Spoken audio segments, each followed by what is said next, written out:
ओम शांति। आपका प्रश्न है, सतयुग में लक्ष्मी नारायण और निर्विकारी आत्माओं का विवाह कैसे, क्यों और कौन कराता है?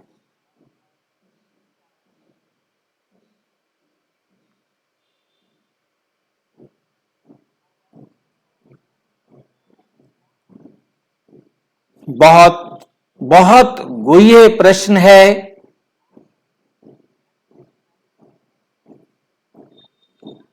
और बाबा भी अपने गुह्य गुह्य बातों को कैसे कैसे खोलता है, बताता है।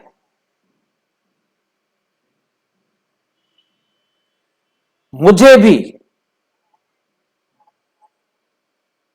इस प्रश्न के पूछने के बाद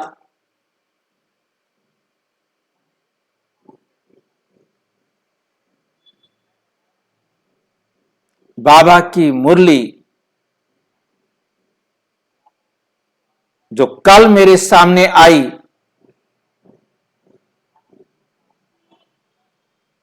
सारा राज खोल दिया।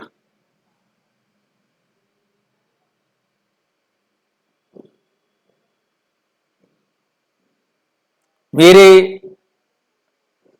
30-32 साल, 90 से 92, 90 से 22, 32 साल का जो समय, इतने लंबे काल में मैं इस बात प्रश्न को नहीं समझ पाया था।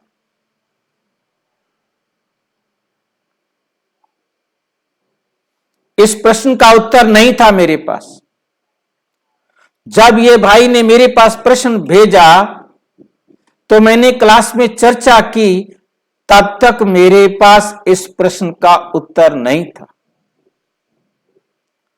पूछा कि क्या जवाब दोगे? मैंने कहा मुझे नहीं मालूम।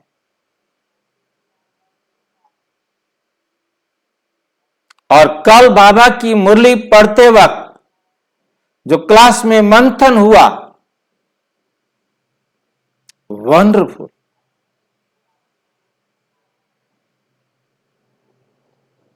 कैसे बाबा एक एक राज खोलता है, इसको आप यदि ध्यान से देखेंगे, मैं आपके सामने वो मुरलियां रख रहा हूं और उन मुरलियों के आधार से और बाबा के चित्रों के आधार से आप एक एक बात को समझ सकेंगे। इसको समझने के लिए हमें शुरू से देखना होगा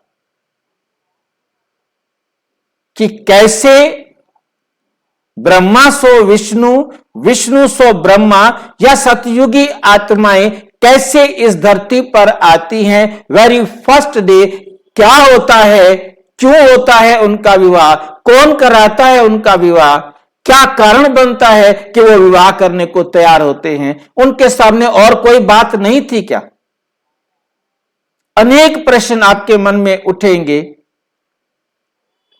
उन सब प्रश्नों को मैं कोशिश करूंगा कि आपको कोई प्रश्न उठाना ना पड़े और बाबा की मुरलियों से आपको जवाब मिले। फिर भी कोई प्रश्न उठेगा तो बाबा जवाब देगा। जितना अभी मेरे पास उपलब्ध है वो मैं आपके सामने प्रस्तुत करना चाहूंगा और आप ध्यान से इसे समझेंगे। तो सबसे पहले मैं आपको लिए चलता हूं 4/8/2020 की ये मुरली है, जिसमें बाबा ने हमें समझाने के लिए प्रेरित किया है सभी बच्चों को। जिसमें बाबा कह रहे हैं ब्रह्मा की संतान भी होगी ना, तुम सब ब्राह्मण ठहरे। ब्रह्मा को भी ब्राह्मण जानेंगे और कोई नहीं जानते। सारी दुनिया कहती तो है ब्राह्मण, क्या हम ब्रह्मा की औलाद है, परंतु कैसे हैं, क्या हैं, ये उनको नहीं मालूम। ये परमपिता परमात्मा आकर समझाते, इसलिए मूंझते हैं, कोई नहीं जानते इसलिए मूंझते हैं, ये ब्रह्मा कैसे हो सकता है। ब्रह्मा को दिखाया है सूक्ष्म वतनवासी।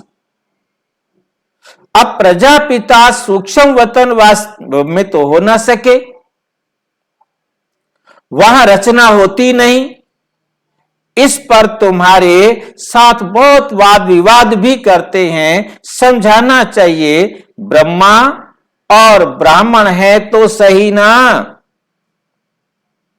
वैसे प्रजापिता ब्रह्मा से ब्राह्मण नामी ग्रामी है, नामी ग्रामी है। आदि देव ब्रह्मा, वास्तव में ब्रह्मा को देवता नहीं कह सकते। ब्रह्मा को देवता कहना यह भी रॉन्ग है।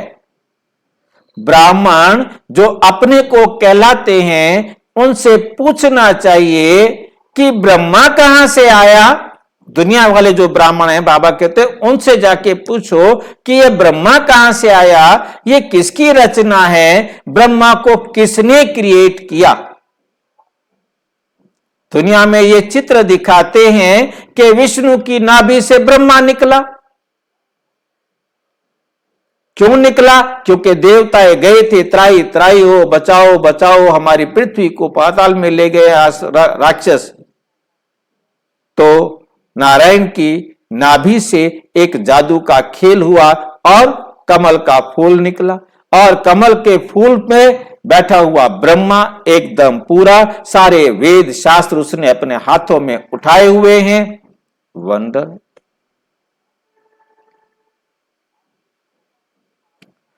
अब उस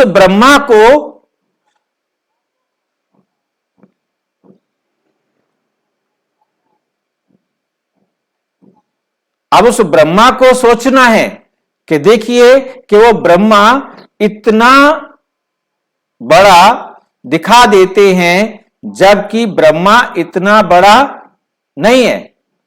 ब्रह्मा एक रचना है जो स्वयं परमात्मा आकर कैसे उसे रचते हैं, इस बात को हमें बहुत अच्छी तरह से समझना है। कभी कोई बता ना सके, जानते नहीं, ये भी तुम बच्चे ही जानते हो। शिव बाबा का जो रथ है जिसमें प्रवेश करते हैं, यह है ही वह जो आत्मा कृष्ण प्रिंस बना था। इसको हम जरा चित्र के माध्यम से देखेंगे तो हमें समझ में आएगा।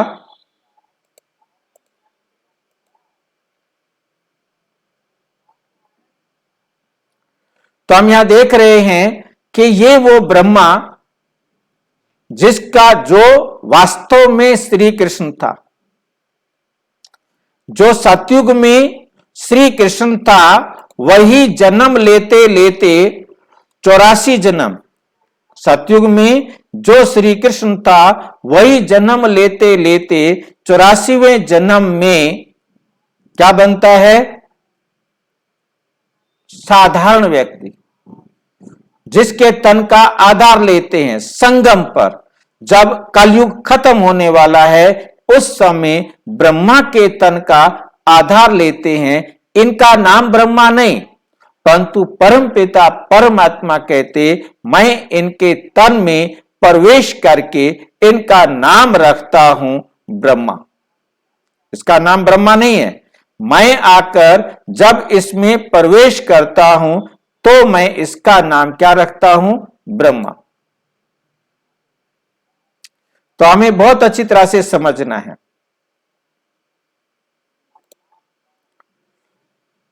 जानते नहीं, शिव बाबा का रथ है। शिव बाबा ने इनके तन में प्रवेश किया।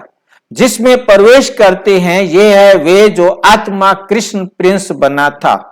84 जन्मों के बाद ये ब्रह्मा आकर बना है। जन्म पत्री का नाम उनका अपना अलग होगा ना, जो हमने देखा उसका नाम दादा लेखराज अलग होगा ना, क्योंकि है तो मनुष्य ना। फिर इनमें प्रवेश करने से इनका नाम ब्रह्मा रख देते हैं, ये भी बच्चे जानते हैं। वही ब्रह्मा विष्णु का रूप है। वही विष्णु बनता है, नारायण बनता है, बनते हैं ना। वही ब्रह्मा विष्णु का रूप है, जो फिर जाकर नारायण बनते हैं ना। 84 जन्मों के अंत में साधारण रथ है ना। ब्रह्मा के लिए तुमको समझाने का बहुत अक्ल चाहिए, तो समझने वाले में भी चाहिए। खुद हम समझेंगे तब हम दूसरे को समझा सकेंगे। प्यादे घोड़े सवार मूंझते हैं, जो बहुत कम पढ़ने वाले होंगे उनको मूंझ होगी, ये कैसे प्रश्न पूछते हैं, कैसी बात करते हैं। अवस्था अनुसार समझाते हैं ना। प्रजापिता ब्रह्मा तो यहां है ना। ब्राह्मणों द्वारा ज्ञान यज्ञ रचते हैं तो जरूर ब्राह्मण ही चाहिए ना। प्रजापिता ब्रह्मा भी यहां चाहिए, जिससे ब्राह्मण हो, जिससे ब्राह्मण बने। ब्राह्मण लोग कहते भी हैं कि हम ब्रह्मा की संतान हैं, समझते हैं परंपरा से हमारा कुल चला आता है, परंतु ब्रह्मा कब था वे पता ही नहीं। अभी तुम ब्राह्मण हो, ब्रह्मा ब्राह्मण वे जो ब्रह्मा की संतान हो, वे तो बाप के ऑक्यूपेशन को जानते ही नहीं। दुनिया वाले ब्राह्मण तो परमात्मा के ऑक्यूपेशन को ही नहीं जानते।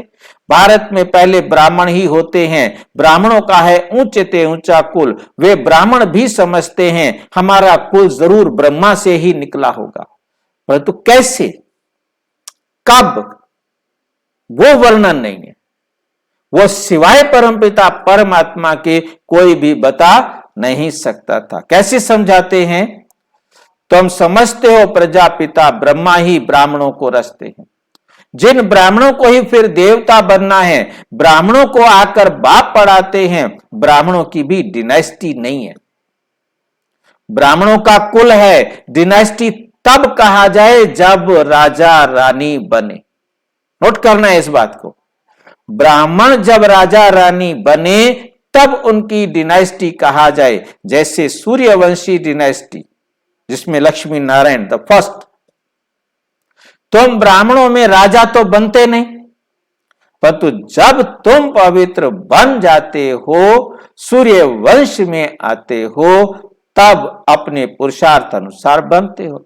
ब्रह्मा पर ही जास्ती बात समझाने की होती है, इसलिए मैंने इसी विषय को लिया। बाबा ने वंडरफुल पॉइंट हमें दिए हैं, समझाने की होती है। विष्णु को भी नहीं जानते, यह भी समझाना होता है। वैकुंठ को विष्णुपुरी कहा जाता है। लक्ष्मी नारायण का राज्य था, लक्ष्मी नारायण का राज्य था। यह लाइन बहुत वंडरफुल है। कृष्ण प्रिंस होगा तो कहेंगे ना हमारा बाबा राजा ऐसे नहीं। यहां लक्ष्मी नारायण वाली बात पर मुझे याद आता है, हमें बहुत जो कल की मुरली के अंदर बाबा ने कहा कि जिस मुरली को देखने के बाद, जिस मुरली को पढ़ने के बाद हमारे मन में यह प्रश्न उठा था।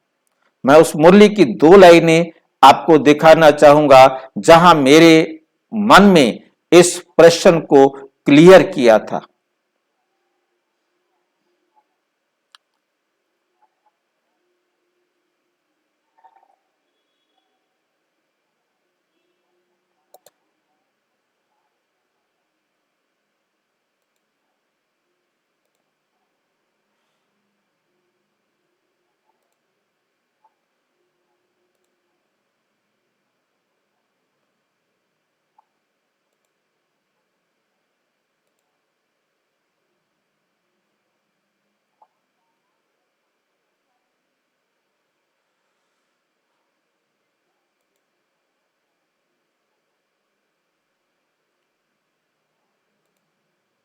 ये है वो मुरली।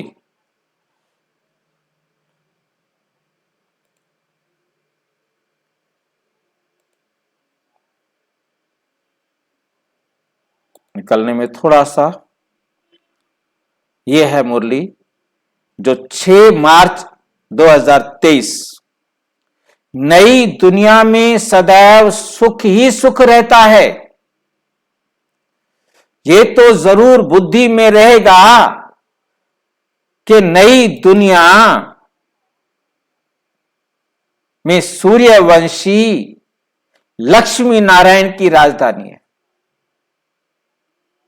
ध्यान देना है, नई दुनिया में सूर्यवंशी लक्ष्मी नारायण की राजधानी है। ऐसे नहीं कहा जाता कि प्रिंसेस की राजधानी है। कृष्ण की राजधानी नहीं कहेंगे। हमने मुरली में अच्छी तरह पढ़ा है कि लक्ष्मी नारायण जब राज गद्दी पर बैठेंगे, जब उनका विवाह होगा तो 111 शुरू होगा। लक्ष्मी नारायण जब राजगद्दी पर बैठेंगे, विवाह होगा, लक्ष्मी नारायण से 1-1 शुरू होगा। तो ये कहां से आए, ये कैसे आए, इनके अंदर और कृष्ण के अंदर क्या अंतर है, ये सारे प्रश्नों के जवाब मुझे समझ में आए, जो आपके सामने मैं रखने का प्रयास कर रहा हूं। ठीक है, तो हमारे सामने जो प्रश्न है वो आपको समझ में आ गया होगा। ये जो प्रश्न है इसको बहुत बहुत ध्यान से हमें समझना है। तो हम वापस चलते हैं उसी मुरली पर जहां से हम आए थे, अर्थात लक्ष्मी नारायण का राज्य था, कृष्ण प्रिंस होगा। तो कहेंगे ना हमारा बाबा राजा है। अब हम वापस कृष्ण की तरफ आ रहे हैं। ऐसे नहीं कि कृष्ण का बाप ऐसे बाप राजा नहीं हो सकता। कृष्ण प्रिंस कहलाया जाता है तो जरूर राजा के पास जन्म हुआ, साहूकार पास जन्म ले तो प्रिंस थोड़ा ही कहलाएगा। राजा के पद और साहूकार के पद में रात दिन का फर्क हो जाता है। कृष्ण के बाप राजा का नाम ही नहीं, कृष्ण का कितना नाम वाला है, बाप का न ऊंच पद नहीं कहेंगे। उनके पिता का पद ऊंच नहीं है, वो सेकंड क्लास का पद है।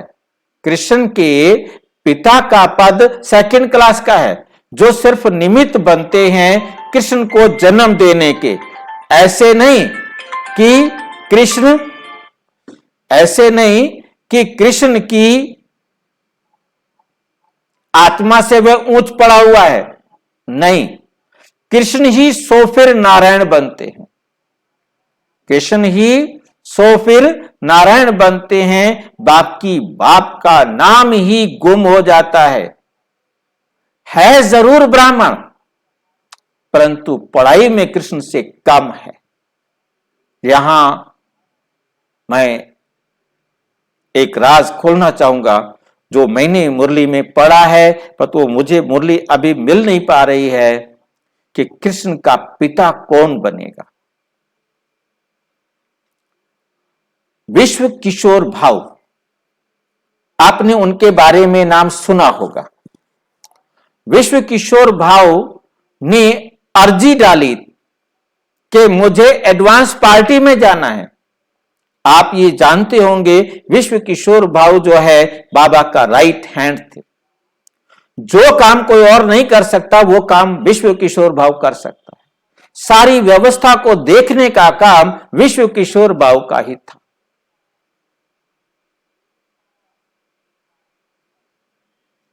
वो दृश्य आप यदि देखना चाहें, लास्ट जहां मेरे को बहुत प्रभावशाली बात लगी, जो आप कभी भी माउंट आबू में जाएं, हिस्ट्री हॉल के अंदर एक चित्र लगा हुआ है जिसमें कार का चित्र है। कार के साथ विश्व किशोर भाऊ, रमेश भाई और बाबा खड़े हैं। और ये सवेरे विदा करने के टाइम, अभी अंधेरा अंधेरा है, उस समय ये फोटो खींचा गया है। और ब्रह्मा बाबा ने विशेष बुलाकर फोटोग्राफर को कहा कि हमारा फोटो खींचो। वैसे ब्रह्मा बाबा फोटो नहीं खिंचवाते थे, और वो ब्रह्मा बाबा ने फोटोग्राफर को बुलवाकर विशेष फोटो खिंचवाया। अब सवेरे समय की कमी थी, रमेश भाई इस बात को समझ नहीं पाए कि ऐसा क्या हुआ कि बाबा से पूछे, इतना टाइम नहीं था क्योंकि ट्रेन पकड़नी थी नीचे और गाड़ी से नीचे आना था।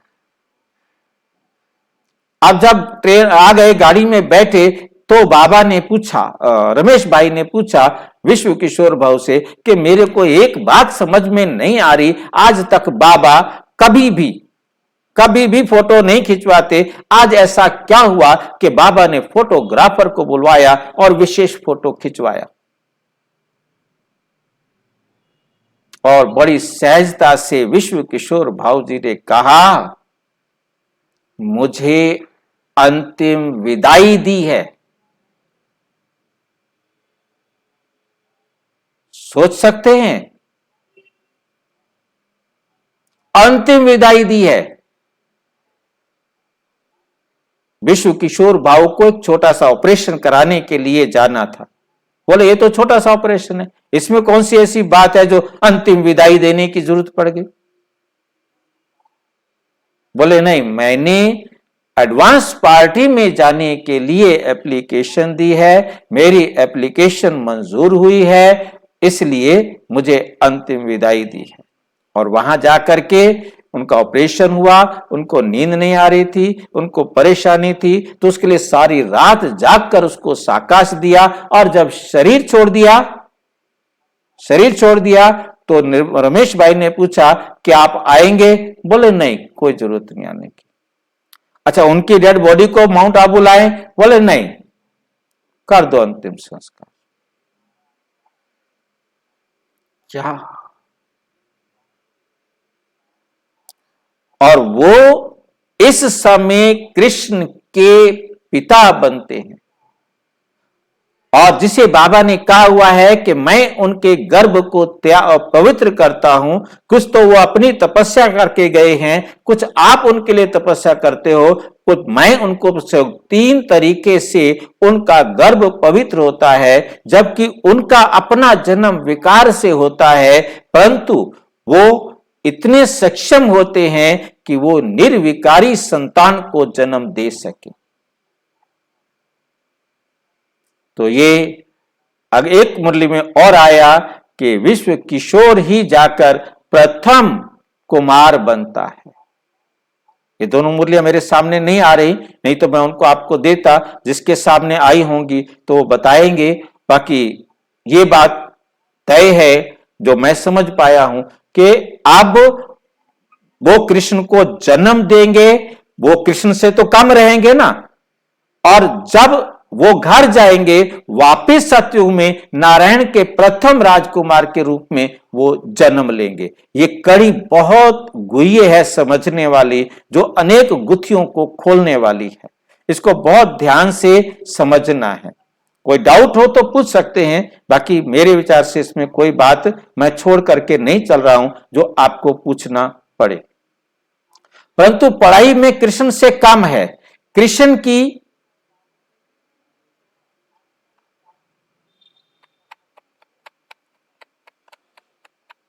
जंप लग गया।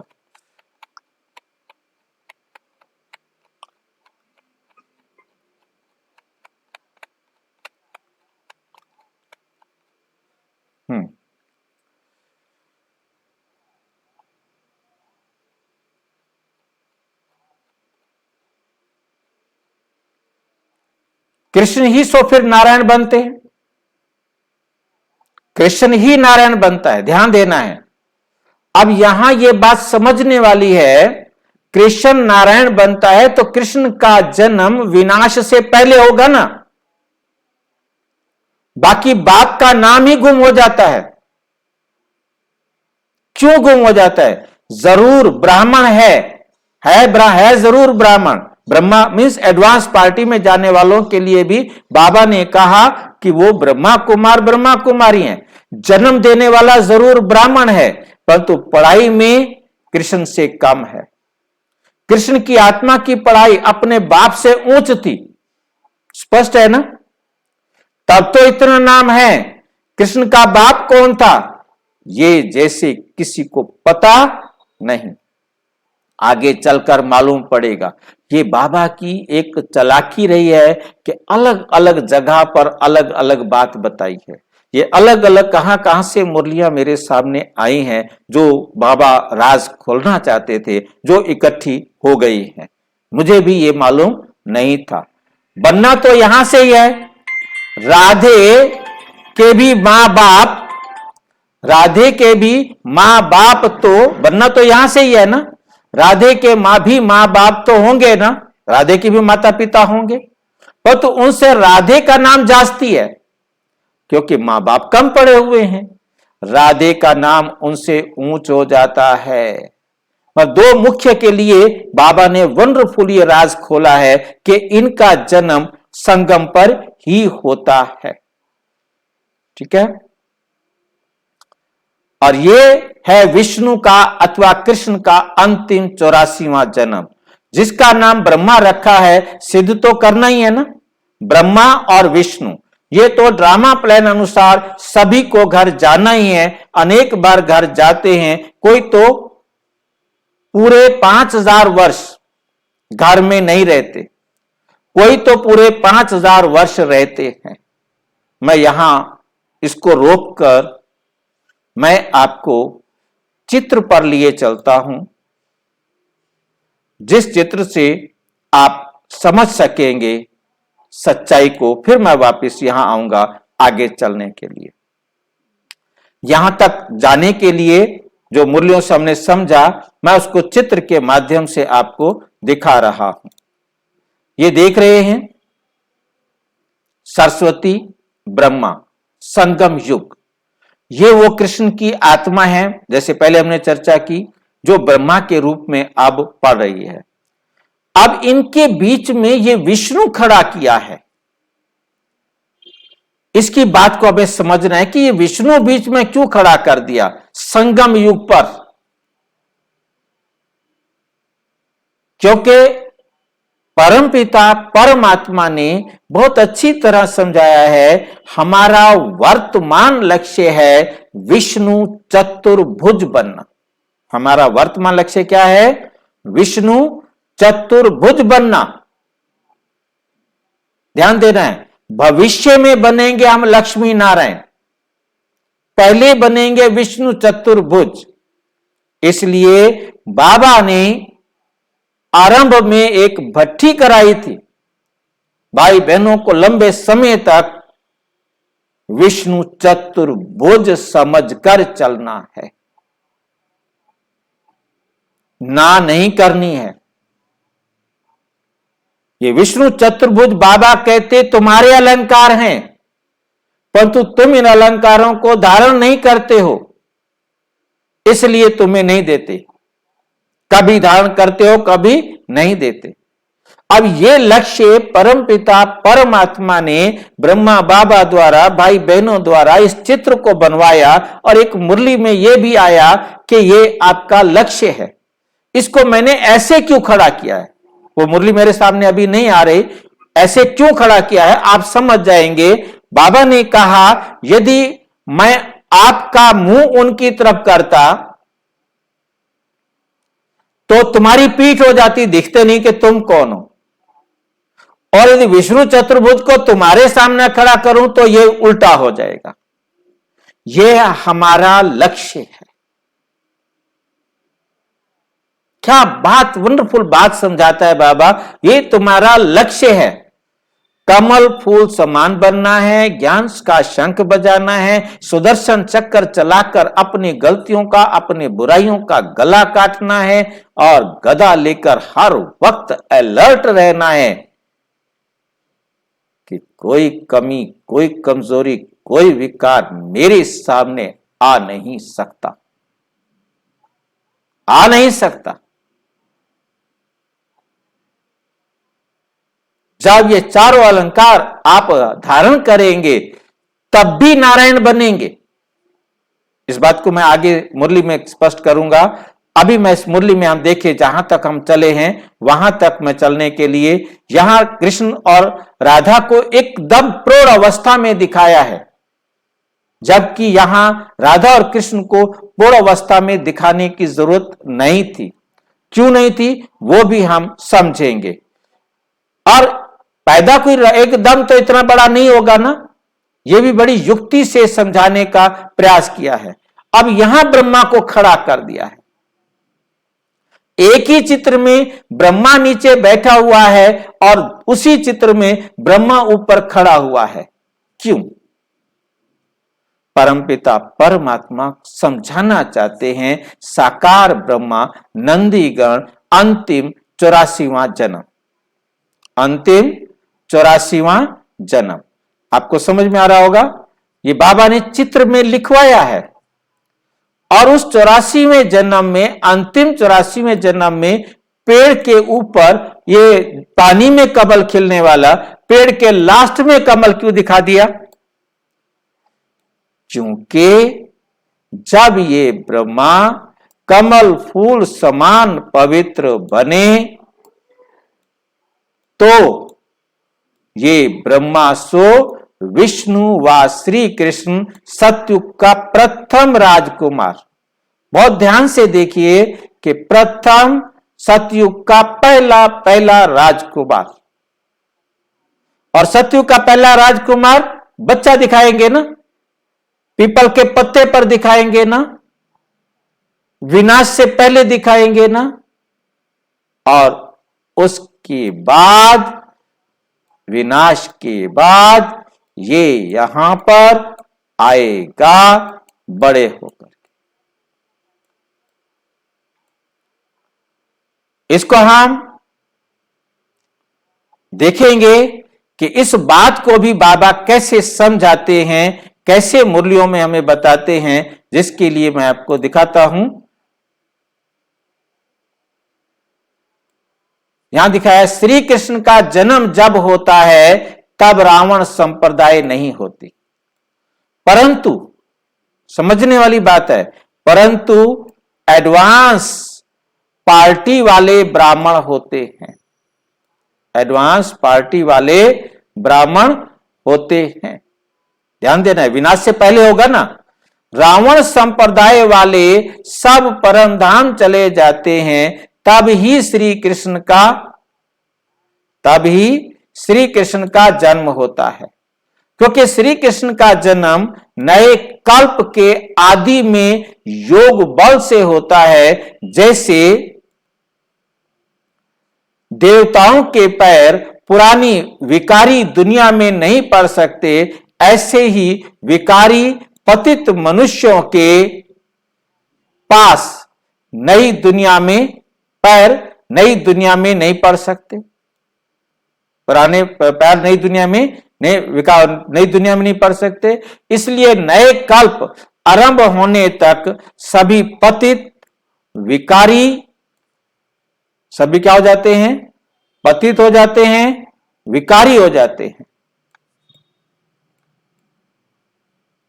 सभी पर आत्माएं परम धाम चली जाएंगी, परंतु परम धाम से वे भी पावन बनकर ही जाएंगी। चाहे कोई भी हो, हर आत्मा परम धाम जब जाएगी तो एकदम पवित्र बनकर ही जाएगी। पवित्र बनने का क्या होता है कि कार्मिक अकाउंट बराबर। एडवांस पार्टी और एडवांस स्टेज, ये दो बातें बहुत अच्छी तरह समझनी है। एक एडवांस पार्टी जो सतयुगी आदि रचना को जन्म देगी, एडवांस स्टेज जो सतयुग में जाने वाली आत्माएं हैं जिन्होंने उनके पास जन्म लेना है। ये दोनों के दोनों अभी संगम पर होंगे। एक वो जो एडवांस पार्टी जिसमें मैंने दादा विश्व किशोर भाव का एग्जाम्पल दिया, वो जन्म देने वाले होंगे, और एक एडवांस स्टेज जो उनके पास जन्म लेंगे। दोनों प्रकार की आत्माओं को ब्राह्मण कहेंगे। ये लाइन याद रखने वाली है, क्योंकि हम सतयुग में देवता बनेंगे, यहां देवता नहीं कहलाएंगे, यहां हम ब्राह्मण ही कहलाएंगे। क्योंकि उनकी पालना भी ब्रह्मा बाप द्वारा हुई होती है। वे पालना चाहे साकार रूप में यज्ञ से हो, समझ रहे हैं बात को,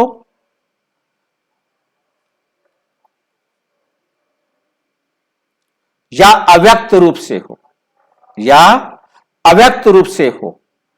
जो आत्माएं बाबा की साकार में बनती हैं, वे सब जब तक एडवांस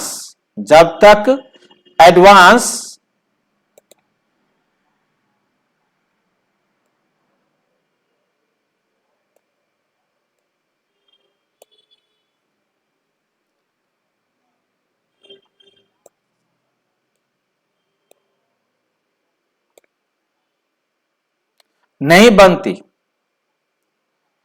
तब तक नहीं बनती, वे सब जब तक एडवांस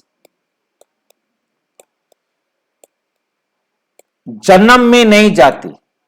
ध्यान से समझने वाली बात है, जन्म में नहीं जाती, अर्थात परम धाम नहीं जाती या देवता नहीं बनती, तब तक उनको यहीं रहना होता है।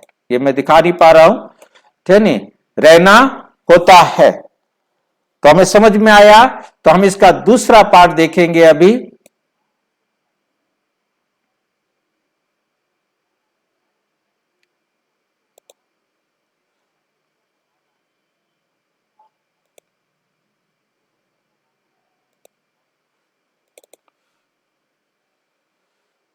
तो हम ये देख रहे हैं,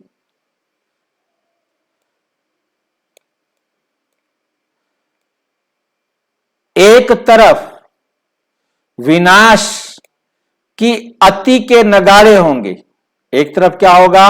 विनाश की अति के नगाड़े होंगे। दूसरी तरफ फर्स्ट प्रिंस, पहला राजकुमार श्री कृष्ण के जन्म की आवाज बुलंद होगा। वे पत्ते पर नहीं आएगा। दिखाते हैं, जलमई के बाद पत्ते पर श्री कृष्ण आया, तो 3 हिस्से जलमई होने के कारण भारत जब पाकिस्तान बनता है तो उसे पत्ते के रूप में दिखाया है। ऐसे जलमई के बीच पहला पत्ता जो फर्स्ट आत्मा है, उसके जन्म का चारों ओर, अब ध्यान देना है, बहुत इस लाइन को मैंने अंडरलाइन किया है, यहां ध्यान देना है। जहां बताने में समझाने में भाई बहनों से गलती हो जाती है, एक शब्द इग्नोर हो जाता है। आवाज प्रसिद्ध होगा कि फर्स्ट प्रिंस प्रत्यक्ष हो चुका है। ध्यान देना है, प्रत्यक्ष हो चुका है। प्रत्यक्ष होना और जन्म लेना अलग बात है। प्रत्यक्ष हो चुका है, क्या प्रत्यक्ष हो चुका है? जन्म ले चुका है कि श्री कृष्ण जन्म ले चुका है, यह प्रत्यक्ष हो चुका है, हो नहीं रहा है। अब जन्म नहीं लिया है, जन्म ले चुका है, प्रत्यक्ष होगा। ध्यान देना है इस लाइन को। यह जो दिखाते हैं कि सोने की द्वारिका पानी से निकल आई, इसका भी रहस्य है। तो हमें बहुत समझना है कि इस बात के आधार पर कह दिया जाता है कि कृष्ण को जो है जन्म हो चुका है, यह तब पता लगता है। ऐसा नहीं, वास्तव में कृष्ण का जन्म तो संगम पर ही होता है। जैसे आपने देखा कि एडवांस पार्टी भी संगम पर है, एडवांस स्टेज भी संगम पर है। अब इस बात को बाबा कैसे कहते हैं वो हम देखेंगे, ठीक है नहीं। अब हम वापस उसी मूल मूल्यों पर चलते हैं जिनसे हम समझ सकेंगे कि कैसे बाबा हमें समझा रहे हैं। अब उसमें हमने देखा एक लाइन आई है कि जब तक वो वापस परम धाम नहीं जाए। अब हम देखेंगे कि हम परम धाम कब जाते हैं और कैसे जाते हैं, और ये राज भी बाबा ने कब खोला। आप सोच सकते हैं, अव्यक्त होने से 13 दिन पहले ये राज बाबा ने अव्यक्त होने से भी 13 दिन पहले खोला, और कोई मुरली में ये रिपीट नहीं हुआ और किसी मुरली में नहीं आया। और 13 दिन पहले भी ये 5 जनवरी 1969 रात्रि क्लास में है, और ये रात्रि क्लास कभी कभी किसी मुरली में जुड़ जाती है या जोड़ दी जाती है। अब उसके अंदर हम देखेंगे ये राज के ये तो ड्रामा प्लान अनुसार सभी को घर जाना ही है। ड्रामा प्लान अनुसार अनेक बार घर जाते हैं, को पहली बार तो घर नहीं जा रहे हैं, कोई तो पूरे 5000 वर्ष में घर में नहीं रहते, मतलब कोई भी आत्मा पूरे 5000 साल परम धाम में नहीं रहती। बहुत ध्यान से एक लाइन बीच में समझ ले हम कि यह ड्रामा 5000 साल का है। मेरे को ये पार्ट मुरली का ना मिलने तक मेरे दिमाग में ये एक रहता था कि हम परम धाम क्या करने जाते हैं, गए हाथ लगाए और आ गए। अच्छा, हम बिल्कुल पवित्र बन गए हैं, कृष्ण के साथ जन्म लेने वाले बन गए हैं, हम जाएंगे हाथ लगा करके आ जाएंगे, क्या फायदा है फिर वहां जाने का? क्यों जाते हैं हाथ लगाने के लिए? क्या नियम होगा ये? फिर वो हमारा घर किस बात का है? हम सारा समय तो रहते हैं यहां, तो वो घर क्यों कहलाता है? ये मुझे कभी समझ में नहीं आता था, मैं बड़ा इसमें द्विधा में रहता था। और उसके बाद बाबा ने इस राज को खोला।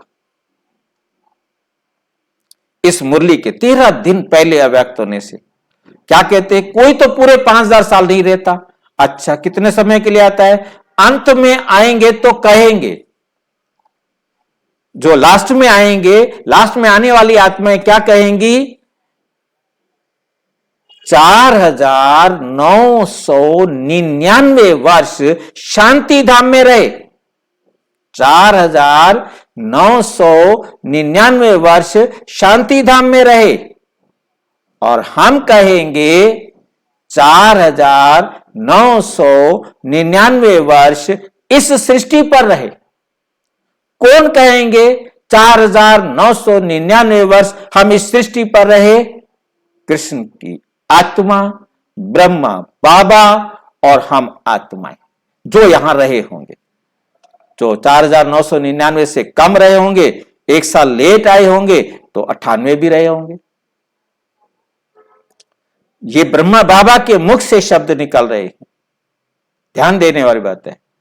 तो एक साल के लिए कृष्ण की आत्मा को भी, ब्रह्मा की आत्मा को भी परम धाम रहना है, कंपल्सरी रहना है। पूरे 5000 साल वो भी यहां नहीं रह सकता, तो वो कौन सा समय होगा? तो हाथ लगा करके तो नहीं आते हैं ना। हाथ लगाना तो हो गया कि एक साल क्या है, गए और एक साल फटाफट बीत जाना है, आ गए यहां पर, एक सेकंड में बीत जाता है।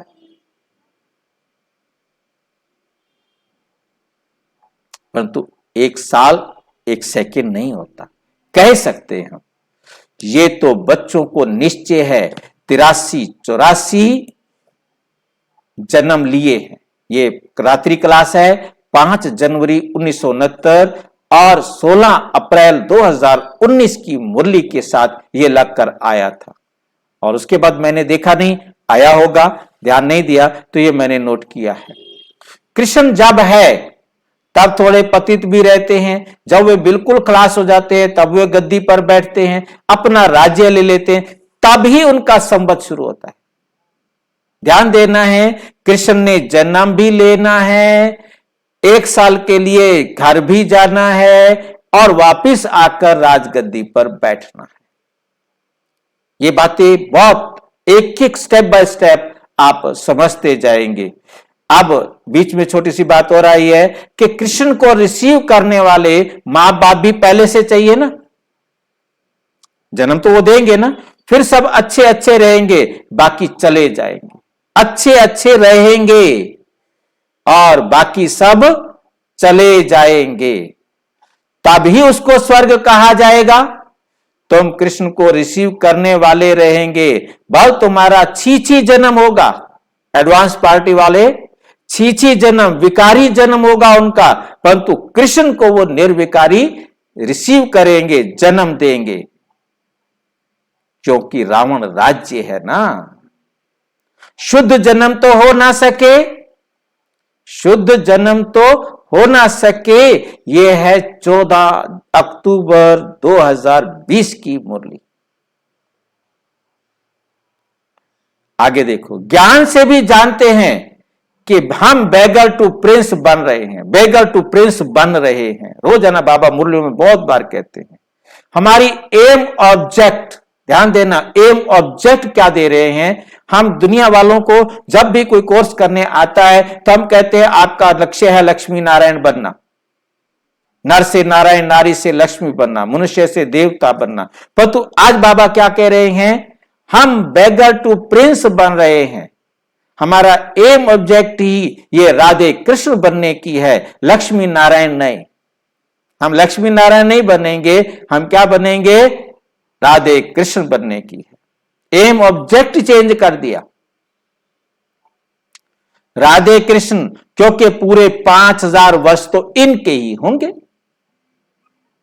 एक नई गुह्य राज की बात समझनी है यहां पर। कृष्ण के पूरे 5000 वर्ष होंगे, नारायण के पूरे 5000 वर्ष नहीं होंगे। जबकि 111 शुरू होगा लक्ष्मी नारायण से। नोट करने वाली बात है, 111 शुरू होगा, 111 शुरू होगा लक्ष्मी नारायण से, परंतु 5000 साल तो पूरे किसके होंगे, कृष्ण के होंगे। लक्ष्मी नारायण के तो 20-25 वर्ष कम हो जाते हैं, कहीं कहीं 30-35 भी बाबा ने लिखा है। इसलिए कृष्ण की महिमा जास्ती है। ये 3 मार्च 2020 की मुरली है। इनको ब्रह्मा को भी बाप कहते हैं। अब ब्रह्मा को बाबा कह रहे हैं, शिव बाबा कह रहे हैं, हे कृष्ण की पुरानी तमो प्रधान आत्मा, तुम अपने जन्मों को नहीं जानती हो। तुम कृष्ण थे तो सतो प्रधान थे, फिर 84 जन्म लेते, अभी तुम तमो प्रधान बने हो। बेन बेन नाम तुम्हारे पड़े हैं, अभी तुम्हारा नाम ब्रह्मा रखा है। ब्रह्मा सो विष्णु व श्री कृष्ण बनेगा। नोट करना है इस बात को, ये अंडरलाइन करने वाला है। ब्रह्मा सो विष्णु व श्री कृष्ण बनेगा।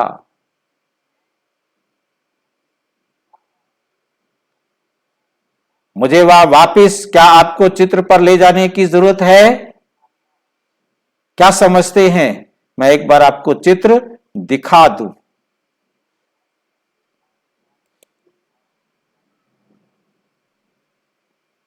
ये जो है चित्र हम देख रहे हैं, जिसके अंदर दिखाया है कि ब्रह्मा ऊपर खड़ा है, ब्रह्मा ऊपर खड़ा है।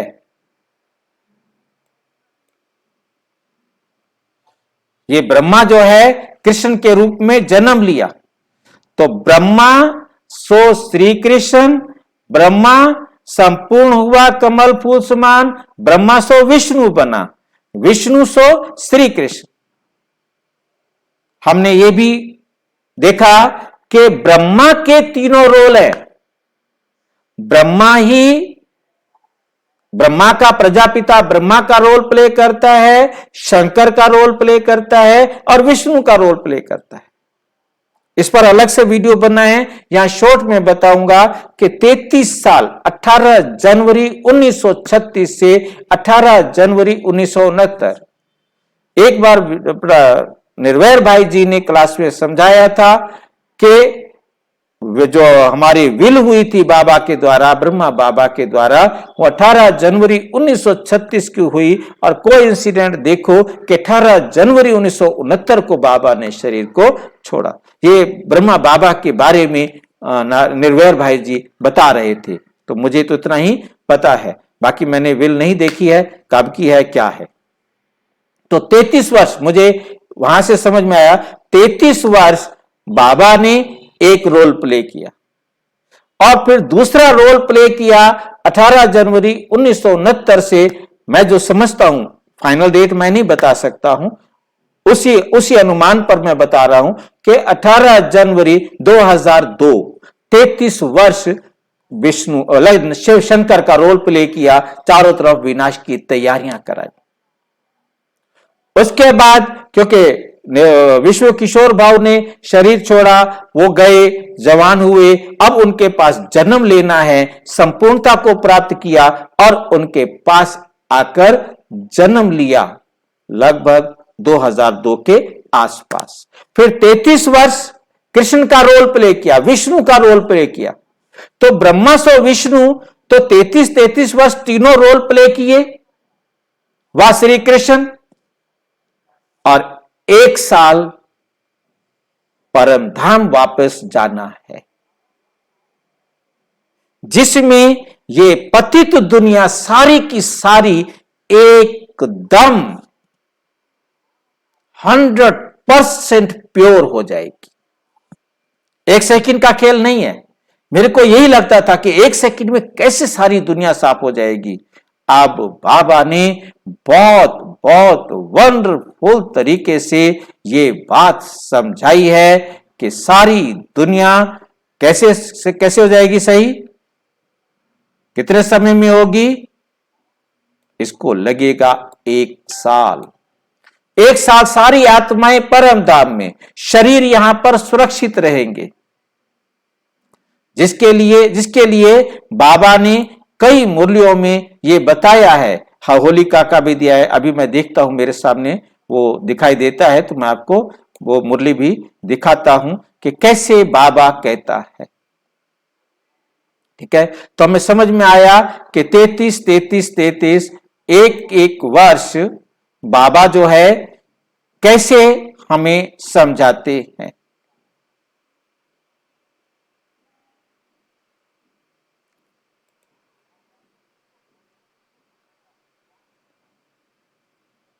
ब्रह्मा सो विष्णु, बात एक ही है।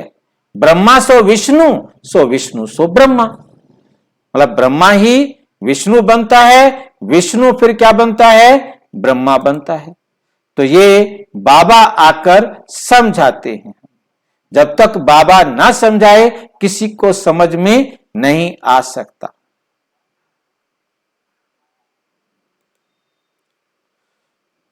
तो इस प्रकार से हमें समझ में आया कि हम कैसे कैसे जन्म लेते हुए आते हैं। तो हमें स्पष्ट हो रहा है कि हम सतयुग के आदि में आएंगे और आकर के अपना पार्ट बजाना शुरू करेंगे। अब ध्यान से समझना है कि ये जो परिवर्तन होगा वो कैसे होगा, उसका रूप क्या रहेगा। तो जब सारी आत्माएं जाएंगी, जिसको बाबा ने मुरली में कहा कि वो आत्माएं बैठे बैठे अपने शरीर को छोड़ेंगे, बैठे बैठे अपने शरीर को छोड़ेंगे। कोई भी आत्मा कैसे शरीर छोड़ेगी, बैठे बैठे। तो जब वो योग निद्रा में अपने शरीर को छोड़कर जाएंगे तो वहां पर उनका जो पार्ट है वो वंडरफुल पार्ट चलेगा। तो ये पार्ट हम देख रहे हैं कि जब परिवर्तन होगा, सारी दुनिया एकदम जलकर राख हो जाएगी। उस समय जब सारी दुनिया एकदम राख हो जाएगी, उसके लिए भी दिखाया है बाबा ने वंडरफुल। मैं यहां थोड़ी सी बात बता दूं कि अमेरिका और रशिया, ये दोनों ही बड़ी शक्तियां विनाश के निमित्त बनेंगी और विनाश होने के बाद सारी दुनिया एकदम जलेगी। और जिसको पांचों तत्व ये दिखाया है एटम बम से सारे संसार को आग लगेगी और उससे पहले ये जो भाई भाई परमपिता परमात्मा के जो विपरीत बुद्धि होंगे वे आपस में लड़ेंगे और एक दूसरे को खत्म करना ही उनका मात्र एक लक्ष्य होगा। तो इस प्रकार से ये सारी सृष्टि का जो परिवर्तन होना है, सारा संसार एकदम साफ होगा। परंतु वो आत्माएं जो सतयुग के आदि में आने वाली हैं, उनके लिए बाबा ने मुरली में कहा उनको एक इशारा मिलेगा, उधर चले जाओ, और वो उधर जाएंगे और वो सुरक्षित रहेंगे। अब यहां मेरा जो समझना है, मुझे जो समझ में आया है कि ये युद्ध क्यों रुका हुआ है, क्योंकि ये बड़े बड़े जो शीर्ष नेता हैं वो अपनी सुरक्षा के लिए ऐसे अंडरग्राउंड बंकर कहो, ऐसे महल कहो, अपने लिए बना रहे हैं जहां कैसा भी आग लगे, कैसे भी बम्स चले, कैसे भी मिसाइल चले, कैसे भी कुछ हो, वो 100% फुल प्रूफ हो।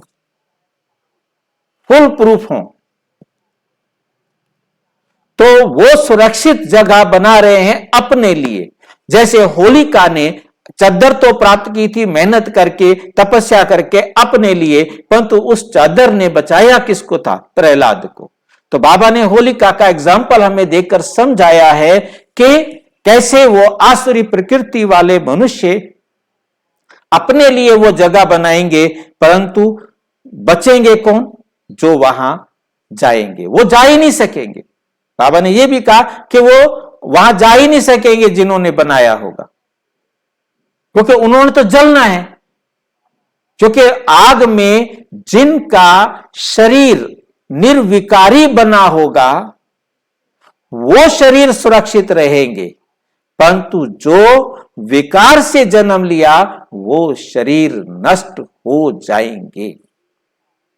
तो ये सारे के सारे संसार में जितने भी हैं, चाहे वो ब्रह्मा कुमार ब्रह्मा कुमारियां हैं, चाहे अदर्स कोई भी हैं, सबने विकार से जन्म लिया है। एडवांस पार्टी वाले भी, उन्होंने भी विकार से जन्म लिया है। वो कृष्ण के माता पिता हैं, परंतु विकार से जन्म लिया है। उन सबके शरीर जलेंगे। कृष्ण के साथ जन्म लेने वाले सभी जो एडवांस स्टेज वाली आत्माएं हैं, उनके केवल शरीर सुरक्षित रहेंगे। और क्योंकि आते ही तो कुछ नहीं होगा ना। अब जब सब आत्माएं घर जाएंगी, आग लगेगी, सब साफ हो जाएगा। इतनी भयानक आग होगी कि प्लेटिनम जैसी हार्डेस्ट मेटल भी लिक्विड फॉर्म में चली जाएंगी और सारा वाटर स्टीम बनेगा। ओजोन लेयर तक जितना भी पॉल्यूशन है, उस सारे पॉल्यूशन को लेकर के वो नीचे आने के कारण बनेंगे। क्योंकि जो अपना वाटर है, जब वो स्टीम में कन्वर्ट होता है, अपने से 10 टाइम वॉल्यूम लेता है। तो आप सोचिए कि इतना वॉल्यूम चाहिए उसको पानी को कि वो ओजोन लेयर तक जाएगा और वहां से सारा का सारा स्टीम नीचे लेकर, स्टीम में क्योंकि जितना भी पोल्यूशन है सारा पानी में घुलनशील है, वो सारा उसमें घुल जाएगा, टेम्परेचर डाउन होगा और सारा का सारा नीचे, ओजोन लेयर रिपेयर्ड, एकदम वातावरण प्योर। और जलने के कारण पानी भी फिर प्योर। हर एक चीज, बाढ़ तूफान सोना हर चांदी जो भी चीजें हैं, हर चीज आग में जलकर, पानी में घुलकर, वायु से उड़कर, कैसे भी समझो, सब एकदम 100% प्योर एलिमेंट्स होंगे। नेचर 100% प्योर होगी। इसमें 1 साल लगेगा और उस साल के बाद एक्यूरेट टाइम पर, क्योंकि ड्रामा में मिस्टेक हो नहीं सकती, 1 सेकंड लेट नहीं हो सकता, 1 सेकंड पहले नहीं हो सकता। एक्यूरेट टाइम पर वो आत्माएं आएंगी जिसे ब्रह्मा बाबा ने दिखाया। ब्रह्मा बाबा ने दिखाया कि साक्षात्कार में देखा ब्रह्मा बाबा ने कि कैसे ऊपर से जब विनाश का सीन देखा, उसके बाद एक स्वर्ग का सीन देखा कि ऊपर से आत्माएं आती हैं और कोई राजकुमार बन जाता है, कोई राजकुमारी बन जाते। देखते देखते एक स्वर्ग का सीन सामने था। और फिर बाबा को काम मिला कि तुम्हें ऐसी दुनिया बनानी है। मैं कैसे बनाऊंगा, मैं कौन हूं, मेरा क्या रोल है, ये बाबा को समझ में नहीं आया था। अब परमपिता परमात्मा समझाते कि वो अपने लिए वो स्वर्णिम दुनिया बनाकर जाएंगे, वो स्वर्णिम महल बनाकर जाएंगे। वहां जाके आकर के बनाएंगे नहीं, यहीं से ही बनाकर जाएंगे। वो बंकर्स इसी प्रकार का ही कुछ होगा जिसमें वो सुरक्षित रहेंगे, जिसमें वो सुरक्षित रहेंगे और आकर अपने शरीर को पहनकर खड़े हो जाएंगे। अपने शरीर को पहनकर क्या हो जाएंगे, खड़े। यहां से अब हम अपने प्रश्न के उत्तर को तलाशेंगे। अब वो खड़े तो हो गए, पहला दिन है, ध्यान से नोट करना है एक एक बात को। पहला दिन है, केवल वही आत्माएं खड़ी हुई हैं जिनके शरीर सुरक्षित थे। अब उन्हें, क्योंकि परमधाम होकर के आए हैं, कृष्ण की आत्मा परमधाम जाकर 1 साल के बाद आ गई है। जब वो आ गई है, अब उन्हें कुछ भी याद नहीं कि मेरा नाम क्या था, मैं कौन था, कुछ भी याद नहीं।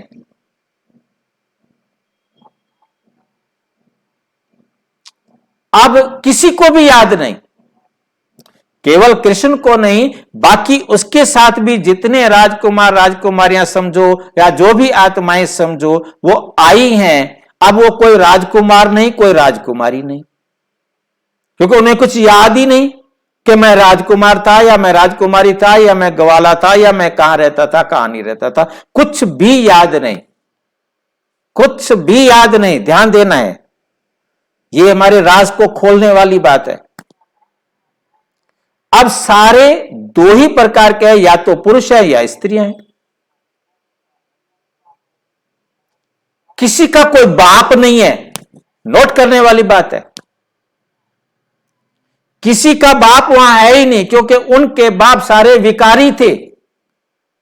उनका तो शरीर वहां छूट गया, वो तो आए ही नहीं जो कहें कि तू मेरा बेटा है, ये तेरी बेटी है, ये तेरा बेटा है, ये तेरा। कोई किसी का बाप नहीं है, उन्हें कुछ याद नहीं है। अब ये आपस में ये भी नहीं जानते कि भाई बहन क्या होता है, पति पत्नी क्या होता है।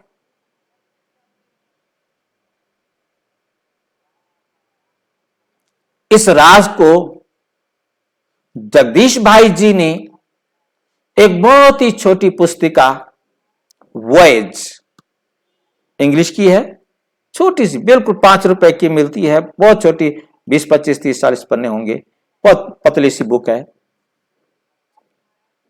अब उस पुस्तिका में लिखा, उन्होंने कल्पना की है, उसको नाम दिया है, आत्माएं वहां से आती हैं, संकल्प आता है उनको। पहले तो परम धाम में संकल्प आता है, क्योंकि परम धाम में है, संकल्प भी नहीं है। जैसे ही उनको संकल्प आता है, वो परम धाम से बाहर, कि हम नीचे जाएं, हमारा कॉस्ट्यूम है, हम एक्टिंग करेंगे, नाटक करेंगे।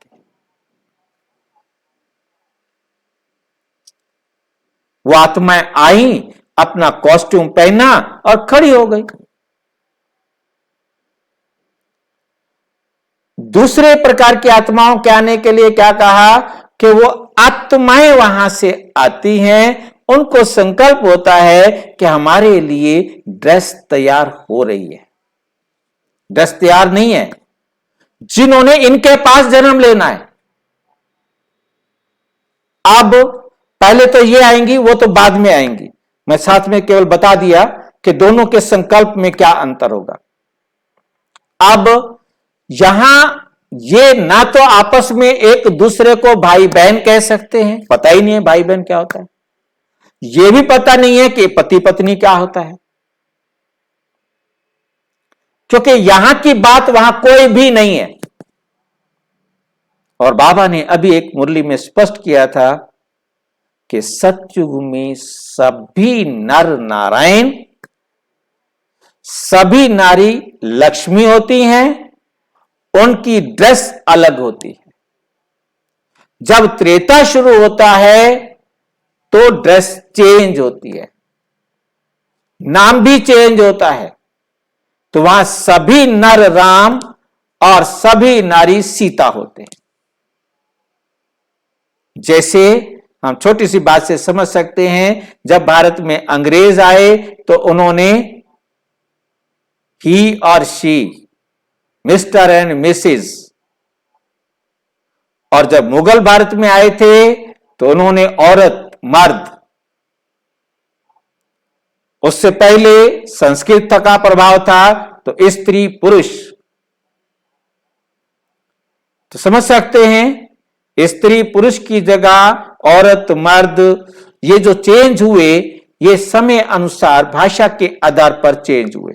तो सतयुग में सभी नर नारायण थे, सभी नारियां लक्ष्मी थी। अब कौन कराए इनका विवाह, कैसे कराएं इनका विवाह, कुछ तो पता ही नहीं है ना। परंतु एक वंडरफुल बात बाबा ने बताई है। बाबा ने अलग अलग बातें समझाई। उन सब बातों को इकट्ठा करना, यह भी बाबा की सिखाने की कला बड़ी वंडरफुल है।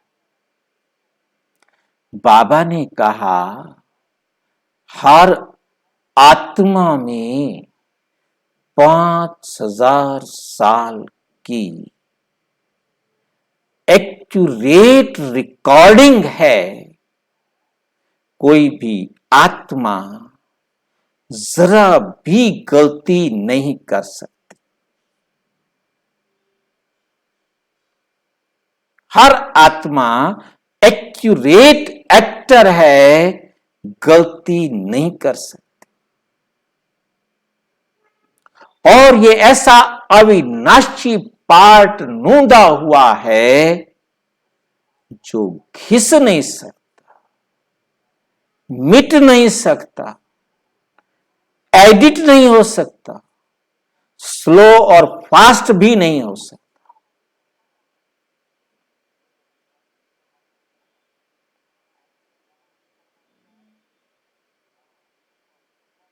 किस सेकंड मैंने क्या करना है उसी सेकंड इमर्ज होता है। बाबा स्वयं अपने लिए कहते, मैंने जो बात कल बतानी है आज नहीं बताऊंगा, एक सेकंड पहले नहीं बताऊंगा। निश्चय। तो जो जिस आत्मा ने करना है उसे उसी सेकंड उसको इमर्ज होगा।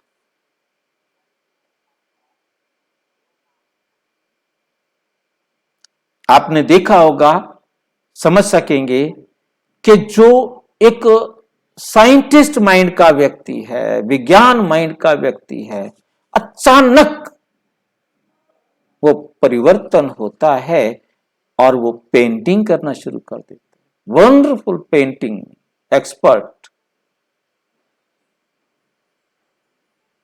पोइट्री में एक्सपर्ट,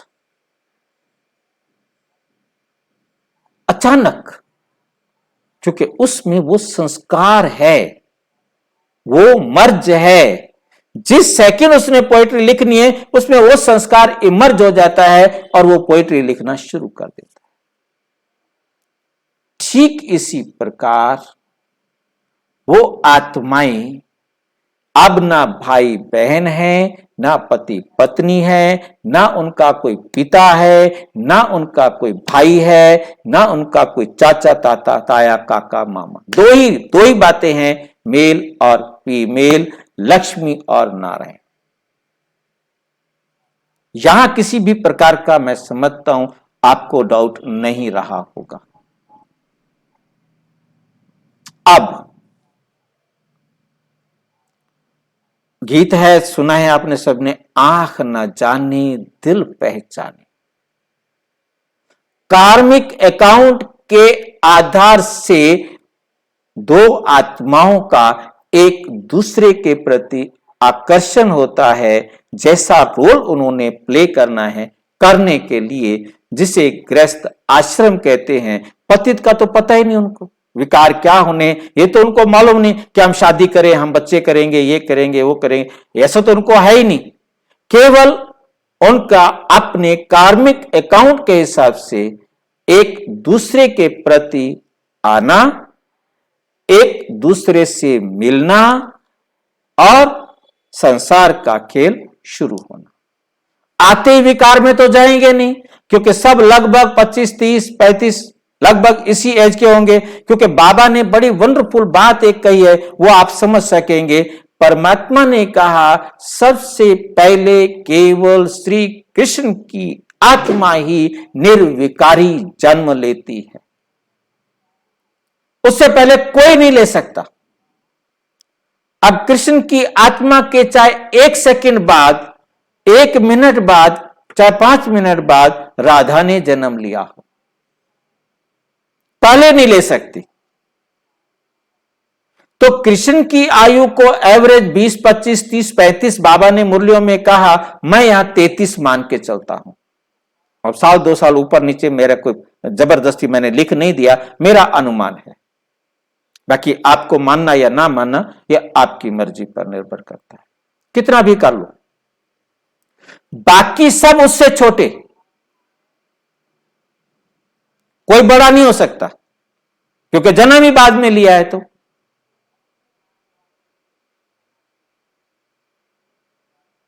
अब नारायण सबसे बड़ा है, कृष्ण सबसे बड़ा है, तो उसे राजा चुना गया। बड़ा है तो पहला विवाह उनका हुआ, उनको सारे कार्य का जिम्मेवारी दी गई, ऑटोमेटिक मिलनी थी।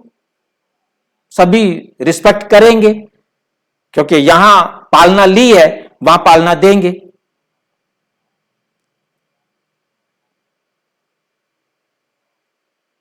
लक्ष्मी नारायण 1 1 1। राज सिंहासन मीन्स बड़ा स्वीकार करना। बाकी जरूरत ना कि राजगद्दी पर बिठाएंगे तो होगा, जो उनको लगा होगा। क्योंकि मैं वहां देख रहा हूं, यहां बैठा बैठा समझ रहा हूं, बाकी मैं वहां कहां खड़ा हूंगा ये मुझे नहीं पता, हूंगा या नहीं हूंगा ये भी मुझे अभी तक अपने आप को मैं फाइनल नहीं कर सकता। जो पार्ट है, परंतु ये पार्ट जरूर है कि ये वीडियो मैं बना रहा हूं, ये कल्प पहले भी ऐसे ही बना था। अब वो नारायण राजा, पहला विवाह किसने कराया ये आप फैसला करें, कैसे कराया ये आप फैसला करें, क्यों कराया ये भी आप फैसला करें। अब उनके मन में क्या था, क्योंकि विकार है नहीं, जनसंख्या का कोई सिर में दर्दी नहीं, चिंता नहीं, टेंशन नहीं, क्योंकि सतयुगी आत्माएं प्योर 100% प्योर बन के गई हैं। धीरे धीरे इस संसार को भोगेंगे, क्योंकि बाबा ने जो मुरली में कहा है, लगभग 60 वर्ष की उम्र में जाकर, आयु में जाकर संकल्प करेंगे पति और पत्नी कि हमें एक पुत्र हो। पुत्र होगा, पुत्री हो तो पुत्री होगी। ये नहीं कि डिमांड की जाए पुत्र की आ जाए पुत्री, डिमांड की जाए पुत्री की आ जाए पुत्र, नहीं। अब ये संकल्प से बच्चे कैसे पैदा हो सकते हैं? पवित्र हैं, निर्विकारी हैं, इसीलिए उनका जो ओज है वो इतना पावरफुल है, इतना शक्तिशाली है आपने जानते हैं, वैसे तो सभी जानते हैं कि जो फूल होते हैं पुंकेसर और स्त्री केसर, बहुत पाउडर सा होता है, वो उड़ कर जाता है, स्त्री केसर और पुंकेसर संपर्क में आते हैं और फल तैयार होता है। पतित दुनिया के अंदर, और वहां उड़ के क्या जाएगा? संकल्प। संकल्प के साथ वो ओरा, ओज की हाईएस्ट स्थिति, जिसे ओरे को कहते हैं कि तेज निकलता है।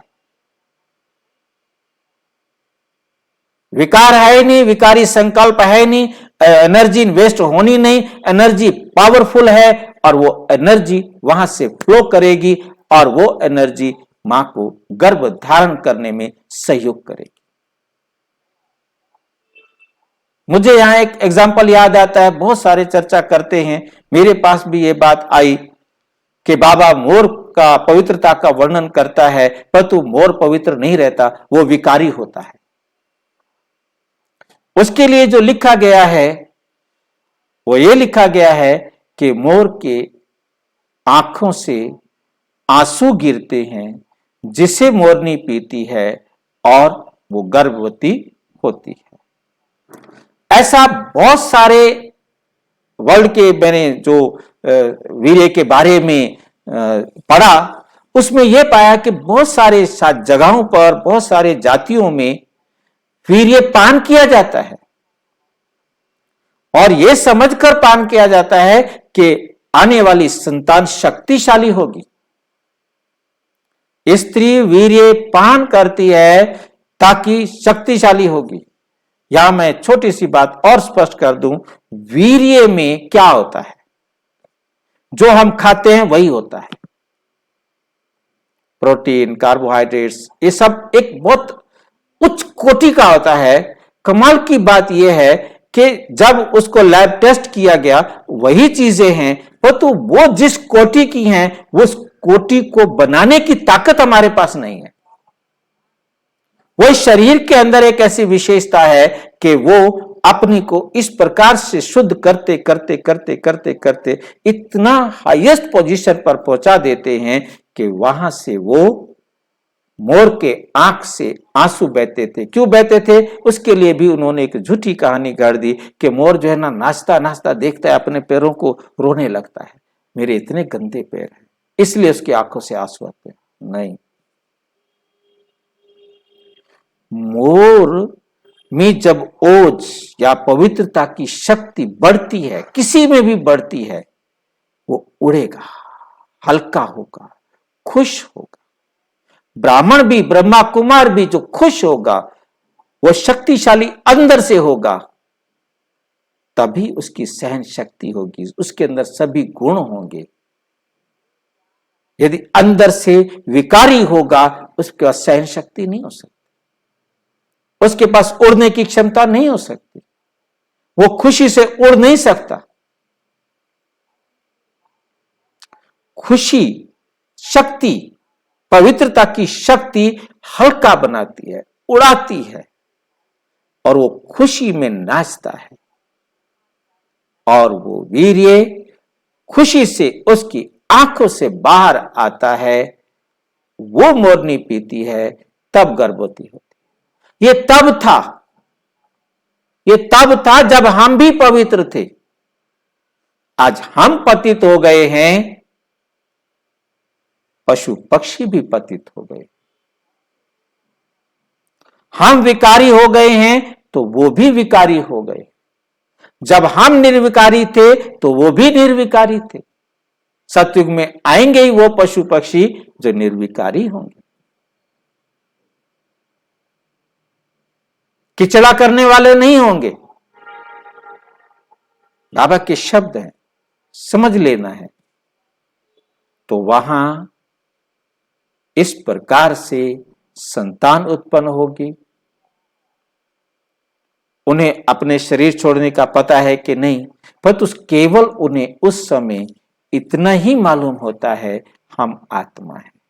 ना परमात्मा का पता है, ना इस ज्ञान का पता है, ना दुनिया के ज्ञान का पता है, परंतु उनमें जो पाठ नूंदा हुआ है उस पाठ के अनुसार वो अपना पाठ बजाएंगे।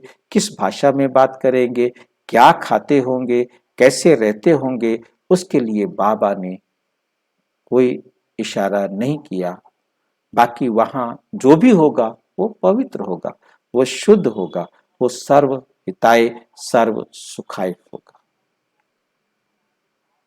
जितना मैं समझ पाया हूं बाबा की मुरलियों से, वो आपके सामने हाजिर है। फिर भी आपके मन में कोई प्रश्न उठे, आप जरूर भेजेंगे, क्योंकि ये प्रश्न मेरे पास नहीं आता तो शायद ये उत्तर भी नहीं बनता। आप प्रश्न भेजेंगे, बाबा की मुरलियां हेल्प करेंगी, जो समझ में आएगा वो आपको जवाब देने का पूरा प्रयास करेंगे। और अच्छी तरह से आपके मन में कोई भी प्रश्न उठता है तो आप किसी भी अपने समीप के प्रजापिता ब्रह्मा कुमारी ईश्वरीय विश्वविद्यालय के किसी भी सेवा केंद्र पर जा सकते, संपर्क कर सकते हैं। और यदि कोई प्रश्न हो, कोई भी प्रश्न हो तो 9213106986 पर केवल टेलीग्राम करें। 9650692270 पर केवल व्हाट्सएप करें। बाकी आपको अच्छा लगा है सबके पास भेजकर सेवा में अपने आप को सहयोगी बनाएं। ओम शांति।